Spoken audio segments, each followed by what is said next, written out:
Hey people! Today another video from my series, The Most Effective Exercise Concepts on the Drums. No matter what level you are at, and today we have something really effective.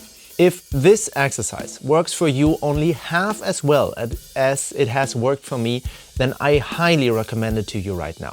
It's a really mind-expanding exercise, and the nice thing is, like in the other videos too, I'm going to show you a system today that you can use to train many skills at the same time, especially independence. But we can only train our independence between our limbs if we first train independence in our heads. You don't need anything for this exercise today. In theory, you don't even need sticks. You can of course do it on the pad or on the drum set if you like, but you can also just stomp and clap it, because it's about polyrhythms today. Polyrhythms means that we have two or more distinct rhythms that are played at the same time to the same pulse, but where the individual notes don't always match up. This can be something as simple as quarter notes and eighth notes. With every second hit, they coincide again. The more difficult polyrhythms are those that fall together only on very few beats, or may even be mathematically incompatible. And today we're going to take a relatively simple polyrhythm, 2/3 or 3/2. It does not matter what note values we consider this to be or how you count it, as long as you count. Because it's all about speaking, counting, listening.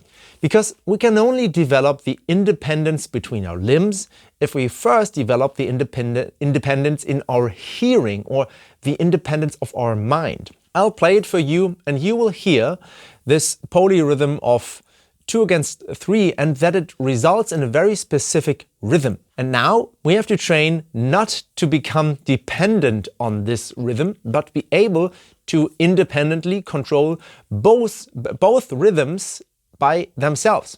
Maybe even hear both at the same time. I just play this polyrhythm between bass drum and snare drum. Very simple, very basic, and you will immediately hear that, as I said, a rhythm immediately results. I play the binary notes, 2 for every beat, with my feet, and on the snare drum, the ternary notes, 3 for every beat.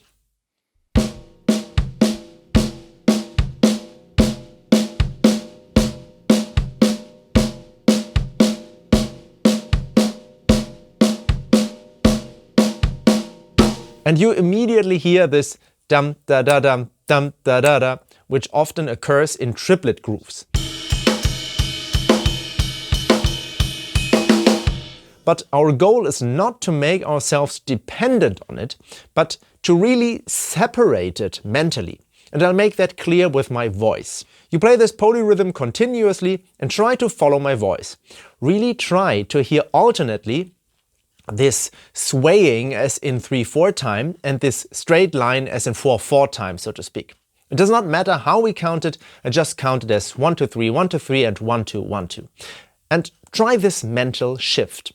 1, 2, 3, 1, 2, 3, 1, 2, 3, 1, 2, 3, 1, 2, 3, 1, 2, 3, 1, 2, 1, 2, 1, 2, 1, 2, 1, 2, 1, 2, 1, 2, 1, 2, 1, 2, 3, 1, 2, 3, 1, 2, 3, 1, 2, 3, 1, 2, 3, 1, 2, 3, 1, 2, 3, 1, 2, 3, 1, 2, 1, 2, 1, 2, 1, 2, 1, 2, 1, 2, 1, 2, 1, 2, 1, 2, 3, 1, 2, 3, 1, 2, 3, 1, 2, 3, 1. If you do this exercise yourself, I would also suggest that you switch it around. So what the hands have played before, now the feet play, and vice versa.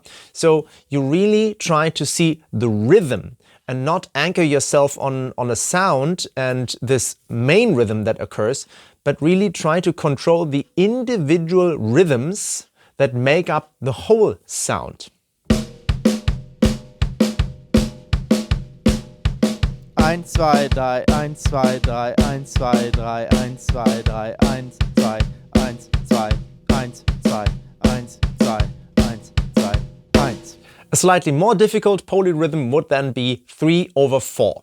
1, 2, 3, 1, 2, 3, 1, 2, 3, 4, 1, 2, 3, 4, 1, 2, 3, 4, 1, 2, 3, 4, 1, 2, 3, 4, 1, 2, 3, 4, 1, 2, 3, 1, 2, 3, 1, 2, 3, 1, 2, 3, 1, 2, 3, 4, 1, 2,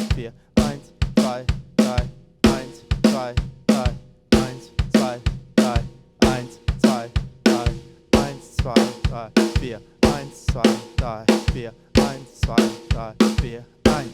What can help us here at the beginning is that we anchor ourselves a bit through the movement, that we maintain a very specific motion that carries on unaffected and therefore automatically stays in the right rhythm. For example, like this. 1, 2, 3, 1, 2, 3, 1, 2, 3, 1, 2, 3, 1, 2, 3, 1, 2, 3. This exercise definitely trains your rhythmic awareness. Of course, you can continue this indefinitely. You can also go through this with the book Polyrhythms, A Musician's Guide by Peter Magaddini. That's exactly what I did. The important thing is that you always do these exercises to the point where you are able to switch back and forth between the two rhythms while the other one continues at the same time, or even keep both in the mind at the same time. Yes, this takes some time and it is very, very difficult. It can even take a few days to reach this level, but that is the point of this whole exercise. It's very meditative. You're actually doing a meditation here because holding two thoughts in your head at the same time is sometimes used as a meditation. And by the way, the ability to be able to do that, to be able to hold maybe two incompatible thoughts in your head at the same time, is an ability that is often associated with creative people. That means if you train that, you also train your creativity, and in a certain way, you also train yourself as a human being in your musical expression. Because the world is not black and white. There is rarely exactly the right note. There are ambivalences and incompatibilities in life. And to perceive this musically, and perhaps later on to be able to express it musically, that is a high art and of course also a great challenge. But as always, when something is difficult, when the challenge is very big, that's when we can learn the most and when we can grow the most. And I grew a lot from this exercise. And actually, I stayed with this for a long time. As I said, I used the book by Peter Magaddini, and for one page it took me 2 or 3 weeks because I wanted to do every exercise to the point where I could actually, from a bird's eye point of view, could control both rhythms and with my awareness switch back and forth and hear alternately the one and the other while I was still playing both. This made me play much more consciously, and if I've set the bar so high that I really want to be able to play it exactly mathematically correct both at the same time, then I always found that it was like a calibration for me. I calibrated myself again to know exactly where the different subdivisions of note values belong. Again, if you try this, take your time. It might take some days and also some different approaches, but students have told me that they also were able to reach this amazing state where you have played and heard it long enough that you can really consciously divide it. Hear both rhythms in their own right at the same time and even control them individually. And in this respect, the rhythm pyramid or note tree is very valuable and you can use it to train the absolute basics. In another video, I also showed you my warm-up exercise that I do before every show and which I really like. And that is very much based on the rhythm pyramid. If you haven't seen the video yet, please watch it again. I'll link it again here and also in the description under this video. I know this exercise, this method is very difficult. It may also be a bit abstract and somewhat brainy, but please try it out, please. As I said in the beginning, if it only works for you half as well as it has worked for me, then it's already one of my most important tips ever. But what is true for me might not always be true for you or true for anyone else. I want to constantly improve as a teacher, and for that I need feedback. So now I need your feedback. Try this exercise, try this meditation as just described, and then write me in the comments how it was for you.